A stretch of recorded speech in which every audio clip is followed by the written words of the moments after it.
Qué alegría es poder estar nuevamente con ustedes en este domingo de enseñanza, domingo de recibir la palabra del Señor después de una semana de muchas actividades. Vamos a orar primeramente. Espíritu de Dios, por favor, te pido en este momento que tomes mi vida, que me uses. Quiero ser, Espíritu Santo, una persona de fe para poder enseñar tu palabra y para saber, Espíritu Santo, que no es con mi fuerza, no es con mi estrategia. Eso no es suficiente para que la palabra llegue a mis hermanos.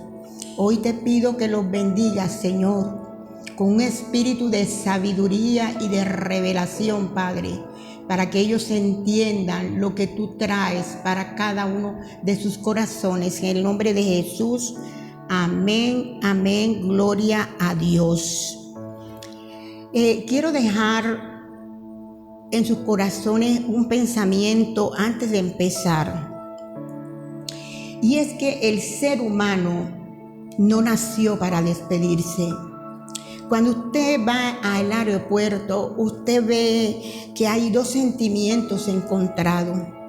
La minoría lloran por la felicidad de un reencuentro, pero la mayoría que están en un aeropuerto lloran por la despedida.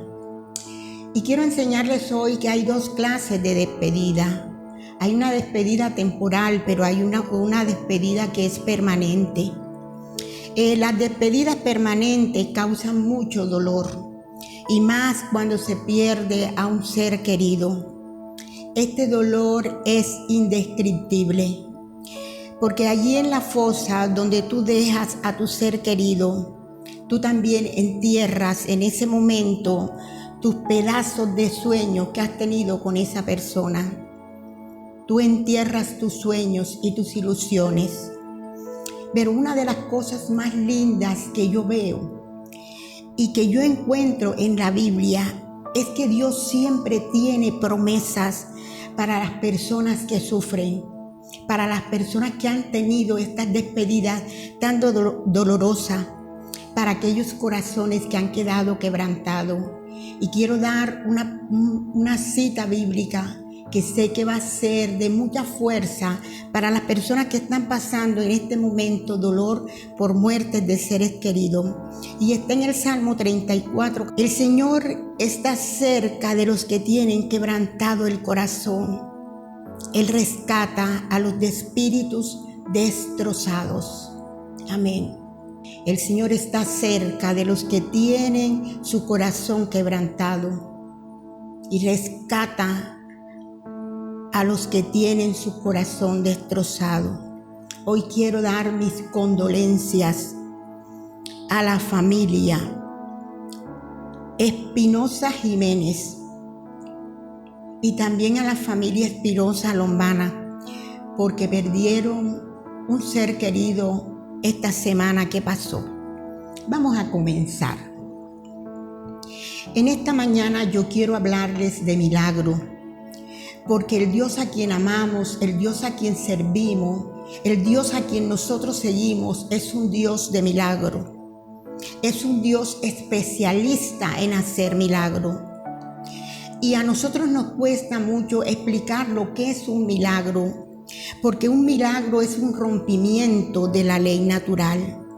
Y cuando sucede un milagro, es difícil que nosotros lo podamos explicar. Iglesia, hay palabras que son difíciles de explicar. Por ejemplo, ¿tú cómo defines el amor de Dios? Cuando tú le dices a una persona, Dios te ama, tú crees que esa persona es amada por Dios de la misma forma que tú la amas, pero no es así. Porque Dios ama aunque lo rechacemos. Dios ama aunque le demos la espalda. Dios nos ama aunque no nos acordemos de Él. Pero nosotros amamos con condición. Otra palabra que es como difícil de nosotros explicar es la palabra gracia. Tú dices, bueno, gracia es un regalo de Dios. Gracias la salvación, puedes decir. Gracias son puertas abiertas. Gracias son manos extendidas. Y todos estos conceptos son completamente hermosos y lindos. Pero la palabra gracia no nació en la tierra. La palabra gracia nació en el cielo. Y la palabra gracia es indescriptible. Y escúchenme bien. Hoy, como vamos a hablar de milagro, quiero enseñarles que hay dos clases de milagro. Hay un milagro visible y hay un milagro que es invisible. Los milagros visibles son aquellos que rompen toda la lógica humana. ¿Cómo usted puede explicar que una persona a quien le han diagnosticado un cáncer terminal de un día para otro se levante y que el cáncer haya desaparecido? Es inexplicable. Pero también hay milagros invisibles. Esos milagros que nosotros no vemos, pero que suceden a diario, día tras día, minuto tras minuto, están sucediendo y nosotros nunca agradecemos por estos milagros porque no los vemos. Y para que usted entienda, yo le voy a contar una historia de un hombre que fue llevado al hospital debido a su diagnóstico que tenía. Este hombre le tuvieron que poner oxígeno.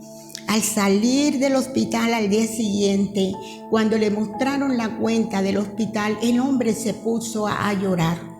Estaba completamente triste y la enfermera le dice, ¿pero por qué llora? Es que usted no tiene dinero para pagar la cuenta. Él dice, sí, yo sí tengo dinero para pagar esa cuenta, pero ahora me he dado cuenta que ustedes, ¿por qué me han cobrado tanto por 24 horas de oxígeno? Y me he dado cuenta que durante 80 años lo he recibido gratis de mi Dios y nunca le he dado las gracias. Milagros invisibles. Milagros que nosotros creemos que es un derecho que tenemos. Mis hijos, la vida es un milagro. Una flor es un milagro. El viento es un milagro. La lluvia es un milagro. Todo lo que nos sucede a diario, bueno, es un milagro. Cuando Jesús caminó aquí en la tierra, Él donde iba, había milagros. Donde Jesús pisaba, surgía un milagro. Y escúcheme bien, quiero enseñarte esto esta mañana y que lo guardes en tu corazón. Entre más cerca estés tú del Maestro, entre más cerca estés tú de Jesús, más milagro tú vas a ver. Y hoy voy a hablarles de un milagro extraordinario. Todos lo conocemos, pero voy a tomar una parte de ese milagro para enseñarle conforme el Espíritu Santo de Dios me guió a que les enseñara. Y es el milagro de la resurrección de Lázaro, el amigo especial Lázaro, porque la familia de Lázaro fue una amistad entre Jesús y ellos, una amistad bien fuerte. Porque les digo una cosa, hay amigos que nosotros los consideramos muy cerca de nosotros. Podemos tener muchos amigos, pero usted tiene una amiga especial. Y Jesús para la casa de Lázaro era completamente un amigo de confianza. Y dice la palabra de Dios así. Vamos a tomar una parte porque usted se sabe la historia. Y vamos a Juan capítulo 11, verso 34. Y dice así. Jesús todavía estaba fuera de la aldea, en el lugar donde se había encontrado con María. Cuando la gente que estaba en la casa consolando a María la vio salir con tanta prisa, creyeron que ella iba a la tumba de Lázaro a llorar. Así que la siguieron. Cuando María llegó y vio a Jesús, cayó a sus pies y le dijo, Señor, si tan solo hubieras estado aquí, mi hermano no habría muerto. Cuando Jesús la vio llorando y vio a la gente lamentándose con ella, se enojó en su interior y se conmovió profundamente. ¿Dónde lo pusieron?, les preguntó. Y ellos dijeron, Señor, ven a verlo. Imagínense esta escena. Y yo creo que los que estaban acompañando a la familia del muerto no estaban hablando de la persona que se había muerto, no estaban hablando de Lázaro, estaban hablando de Jesús, de por qué no vino Jesús a la hora que ellos lo mandaron a buscar. Si él hubiera estado aquí, Lázaro estuviera vivo, él lo ha podido sanar. La conversación era todo sobre Jesús. Y la gente estaba toda asombrada de ver que Jesús había llegado después de que su amigo había muerto. Pero vamos a ver qué dice el verso 35, y no lo voy a dejar pasar por alto. Dice así: Jesús lloró. Es uno de los versos más cortos de la Biblia, pero yo me pregunto por qué Jesús lloró. Si Jesús sabía que él iba a resucitar, porque esa enfermedad no era para muerte, sino para glorificar el nombre del Señor. Jesús lloró a causa de... Hay muchas versiones. Les voy a decir, los teólogos han investigado mucho de por qué Jesús lloró, pero la que más yo estoy como de acuerdo es que Jesús lloró a causa de la cruda incredulidad de sus amigos más cercanos. Repito, fue a causa de la cruda incredulidad de sus amigos más cercanos. Las lágrimas de Jesús eran una mezcla de dolor y una mezcla de indignación por la ceguera de aquellos que más le amaban. Ellos estaban actuando como agnósticos, creyendo en Dios, pero no confiando en Dios. Iglesia amada, hay que tener mucho cuidado con esto, porque tú puedes estar creyendo en Dios, pero no confiando en Dios. Pero me impacta la otra pregunta donde Jesús dice, ¿dónde lo pusieron? La pregunta sería, ¿por qué Jesús pregunta dónde lo pusieron? ¿Dónde se pone un muerto? Un muerto se pone allá en la sepultura, en la tumba. ¿Por qué Jesús preguntó? Y quiero que aprendan esto. Cada vez que usted ve una pregunta de Jesús, porque hizo muchas preguntas. Jesús un día se le apareció un enfermo y él le dijo, ¿quieres que te sane? Jesús hacía muchas preguntas. Y cada vez que usted vea en la palabra de Dios pregunta de Jesús, no la lea una sola vez, léala 1, 2, 3 veces, las veces que ustedes puedan, porque en cada pregunta hay un llamado, en cada pregunta hay un significado. Y escúchenme bien, la respuesta humana no es para informar a Dios. Jesús no pide una respuesta para él estar informado, porque él todo lo sabe. La respuesta humana es para que el mismo ser humano se dé cuenta dónde está. Recuerden cuando Adán y Eva pecaron y el Señor le dijo, Adán, ¿dónde estás?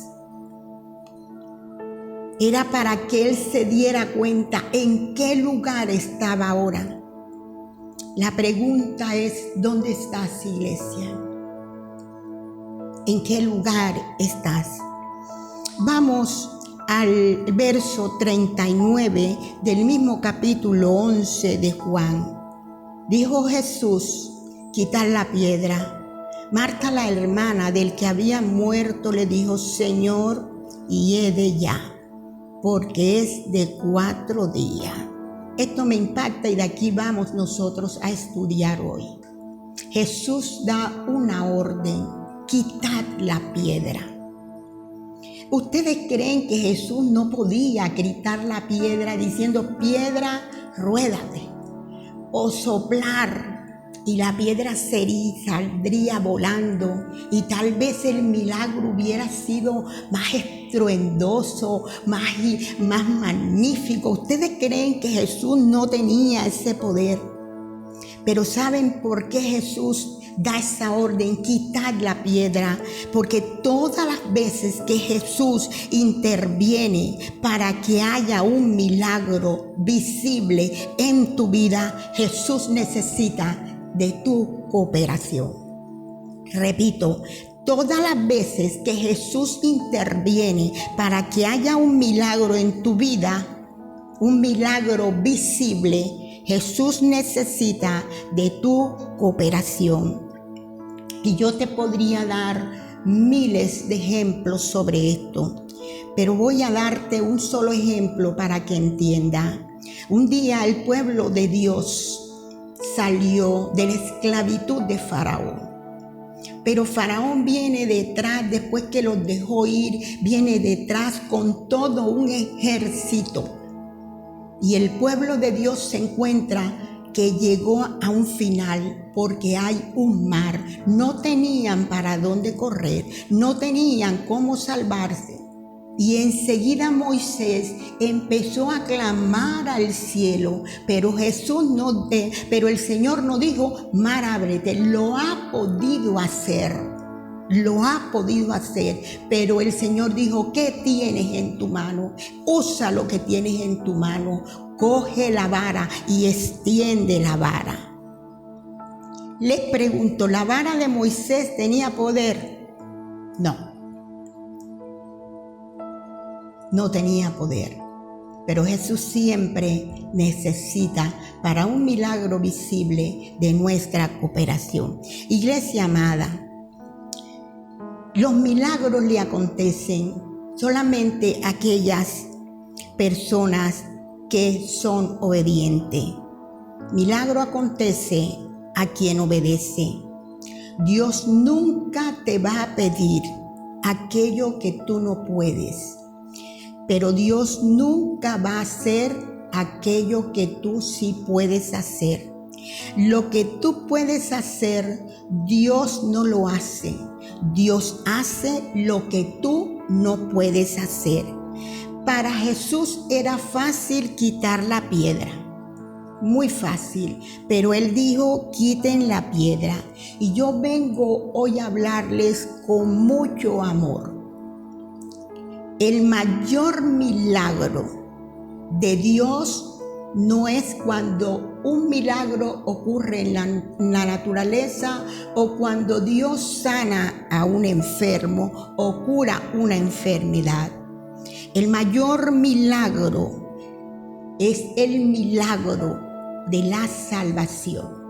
Ese es el milagro más grande, ese es el milagro más maravilloso, ese es el milagro cuando Dios obra en el corazón de una persona y acepta el llamado que Él le hace. Aleluya. La salvación es un regalo, sí. La salvación es poder de Dios, sí. Y Dios te ofrece salvación y Dios te llama para que tú seas salvo, pero Dios nunca te va a obligar a que tú vengas a Él en contra de tu voluntad.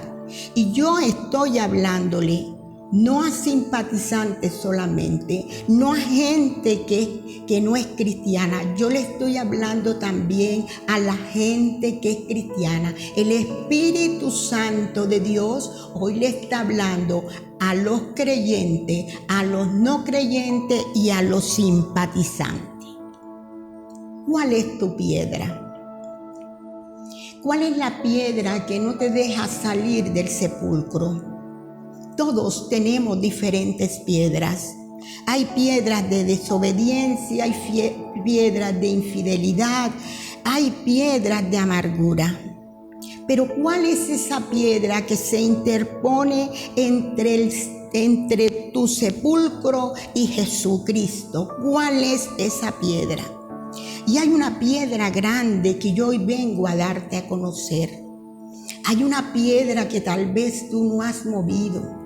Hay una piedra que necesitamos moverla para nosotros poder ver los milagros de Jesús.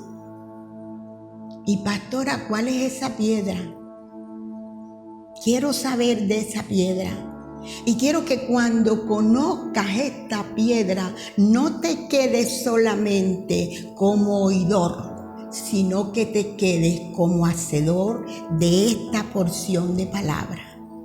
Esta piedra se llama excusa. Esta piedra es la piedra de la excusa. Esta piedra es la que está puesta entre tu sepulcro y Jesucristo. Tú sabes que la mejor manera de decir no a un mandato de Dios no es decir no.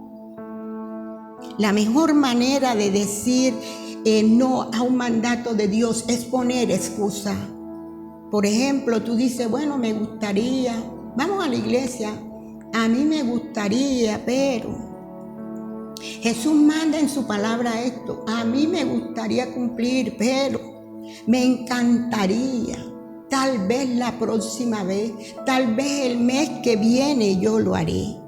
Esa es la piedra más grande que impide que muchos salgan de su sepultura y nunca ven el milagro de Jesús. La excusa. La excusa. Tenemos que quitar esa piedra. Quita, mi hermano, esa piedra. Quita esa piedra de tu sepultura. Quita esa piedra de tu camino. Escúchenme bien, iglesia ya convertida. Cuando tú recibiste la salvación, el Espíritu Santo de Dios entró en ti. Y la gracia de Dios. Por eso es que esta palabra es difícil de comprender. La gracia de Dios te volvió fiel y obediente. Y si tú no eres fiel y tú no eres obediente, déjame decirte una cosa. Tú puedes ser una persona que cree en Jesús, pero que no obedece a Jesús. Y nunca vas a ver tu milagro. Creyentes que no son creyentes. La pregunta es, ¿dónde estás tú? ¿Eres fiel? ¿Eres obediente? ¿Dónde estás? ¿Aún todavía estás en tu sepulcro? Cuando tú no quieres compromiso con cualquier cosa que Dios mande, tú siempre vas a poner una excusa en tu corazón. Y tú siempre vas a hablar de esa excusa. Miren, yo les voy a contar una historia. Había un campo de batalla donde estaban los hijos de Dios y donde estaban también los siervos de Satanás. Y a ellos los dividía un muro. Y Satanás le dijo a sus demonios, tráiganme los que están allá. Los que no están cerca del muro, los que están más lejos, los que están más adentro. Y los demonios fueron y traspasaron el muro. Y cuando fue a buscar a los que estaban adentro, la historia dice que ellos vinieron y dijeron, nosotros no podemos traerlos a ellos, porque ellos se aferran a Jesús. Y Jesús no los suelta y ellos no se sueltan de Jesús. Entonces los demonios le dijeron a Satanás, ¿sabes qué? Vamos a traer los que están cerca al muro, los que están aquí aferraditos al muro. Y Satanás le dijo, no. A esos no se tomen el trabajo de traerlo. Esos no saben ni dónde están. Esos no saben si están con Cristo o si están sin Cristo. Esos son fáciles de traerlos yo de este lado. Escúchame, amigo, que hoy me está viendo. Escúchenme, iglesia querida. ¿Dónde están ustedes? ¿Están cerca del muro o están allá en las profundidades con Cristo? Su palabra de Dios dice, yo estoy a la puerta y llamo. Si alguien escucha mi voz, yo necesito que esa persona me hable, me abra. Y si oyen mi voz hoy, no endurezcan sus corazones. Yo hoy les invito, iglesia querida, a recibir nuevamente a Jesús en su corazón. Porque esa piedra tal vez tú no la has quitado todavía. ¿A cuántas cosas, a cuántos mandatos de Dios tú le estás poniendo excusa? Es el día de quitar la piedra, porque hoy Jesús está diciendo, quita la piedra. O escúchenme bien, Jesús dijo en Juan 1:12, mas a todos los que le recibieron, A los que creen en su nombre les dio potestad de ser hechos hijos de Dios. Pregúntate ahí, yo soy hijo de Dios. Yo soy obediente a sus palabras. Yo soy obediente a sus mandatos. Yo sigo a Jesús. Y hoy quiero invitarlos, iglesia amada, nuevamente a hacer la oración de fe a todos nuevamente. Y vamos a cerrar nuestros ojos y a orar al Señor. Hoy le vamos a abrir la puerta de nuestro corazón a Jesús para que Él entre, se quede con nosotros, cene con nosotros y viva con nosotros. Señor Jesús, en el día de hoy, yo te recibo nuevamente. Yo te recibo como mi suficiente y único Salvador de mi vida, como mi suficiente y único Salvador de mi alma. Perdóname, Señor, cada vez que yo te he ofendido. Perdóname si no he quitado esa piedra grande que me tiene en mi sepulcro todavía, Señor.